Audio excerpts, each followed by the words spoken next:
Welcome back to the pastor's porch. As you look at my background this week, you can tell that I'm modifying my porch once again. It really is my porch and my tree behind me, but I'm at the window, of course, on the inside because you can also perhaps out the screen see the rain falling behind me or maybe even hearing the thunder that's in the background. And you might wonder why I don't just wait to record when it's better outside. But I thought after speaking about the rains last week, it might have, as my daughter says, some dramatic effect to record one with some rain in the background. And actually, this isn't intentional on my part at all. I just have to get it done and upload it for tomorrow morning. It's Thursday afternoon and these go out on Friday morning. So hopefully next week we'll be on the other side of this window. And of course, as always, I hope that as I share my life and some of my thoughts with you from my porch, that we both can grow in our faith and connect just a little bit more with God. Some of you may know that over the last year and a half, I started an exercise routine and a diet change. And it was originally part of my Lenten discipline for 2020. And when we were mostly shut down during these initial COVID months, I went outside and I walked or /ran 5 miles a day around the big retention pond that was near our old house. Needless to say, it wasn't very hard to sweat away some of the pounds that way. Well, over that first 5 months of that time, I actually managed to lose 55 pounds. But then the fall hit. And things started picking back up again, and I got a little lax in my routine, and I ended up gaining about 20 of those pounds back. But now I'm back at it again, trying to shed those same 20 pounds once again. Anyways, 2 days ago when I went to the gym, I thought, well, let me get a haircut when I'm done. And so I got my cell phone out, I pulled up the Sports Clip app to check in, and I noticed that there was a 19-minute wait. And that wasn't a problem. The problem is that the lady who normally cuts my hair wasn't there that day. And so I thought, nah, I'll just wait and I'll go tomorrow after my workout.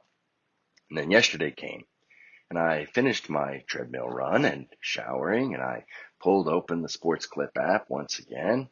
Only this time it wasn't 19-minute wait. It wasn't even a 30-minute wait. The number displayed on the screen wasn't even a two-digit number. It was 267 minutes. So I thought something was wrong. So I closed the app, I reopened it, and the same number was displayed.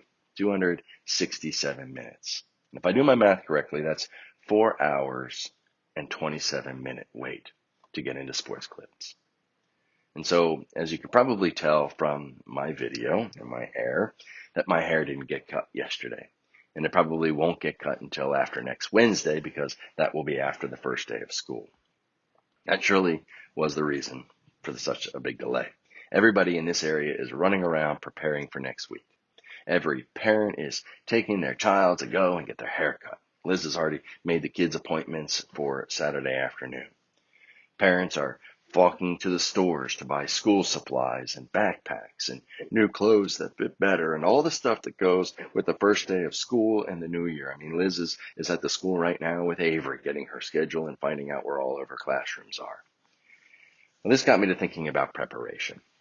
We all have so many things that we prepare for, and we take care of it all. We prepare for school starting. We prepare our houses for people coming over. I mean, my kids were cleaning the guest bathroom when I came home from church today, getting ready for the men that are going to come over tomorrow to our house for Pipe Club and Men's Fellowship. We prepare ourselves for whatever task or project might be coming up at work. We prepare our menus in advance so we can put together shopping lists for the week before we head to the store.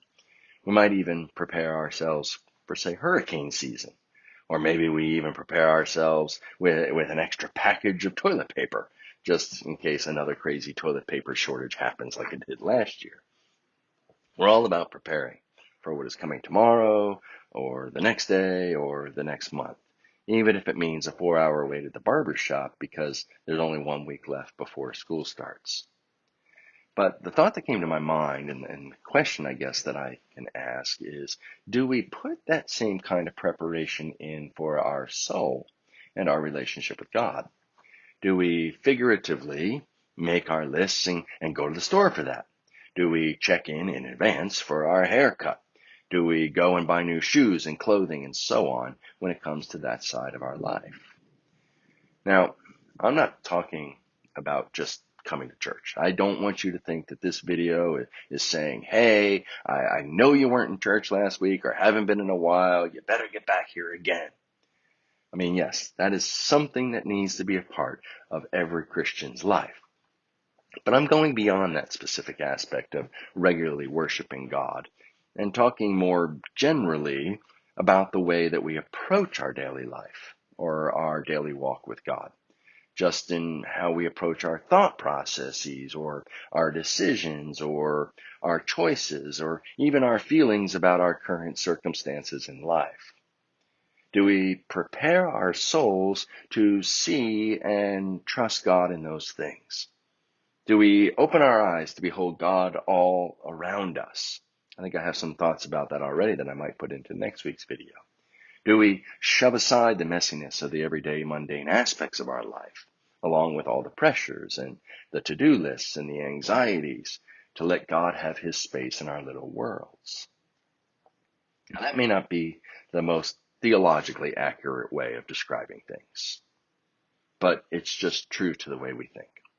Do we prepare ourselves in such a way that God can have a prominent place in our life at all times?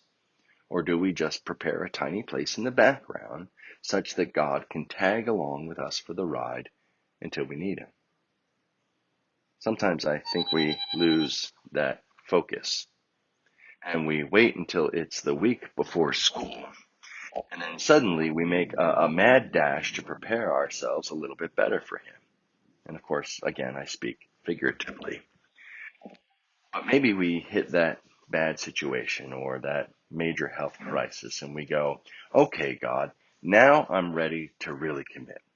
Maybe we run into that time when we suddenly realize we don't have it all together as we thought we did. And we have to admit, like Carrie Underwood's song, Jesus, take the wheel.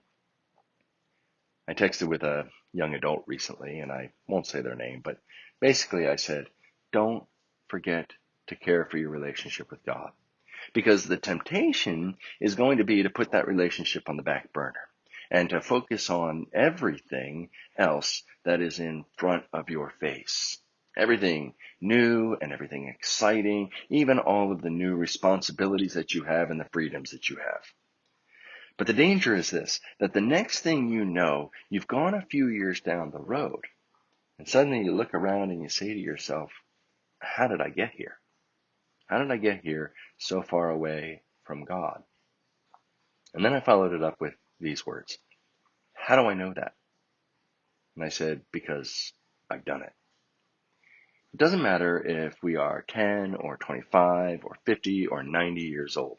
It is so easy to drift away from God if we aren't regularly and consistently preparing and doing and caring for the things that help keep us near to him. Or to put it another way, we all need to have our regular haircuts and to not wait until the last days before the start of school. Prepare in advance. Prepare regularly. Prepare consistently. And so that's my thoughts from the porch this week. I hope that it's been helpful to you and that at least in some small way you have been drawn closer to God today. Until next time, God bless. And for those in the Katy area who watch this, I can't wait to see you in Sunday morning worship.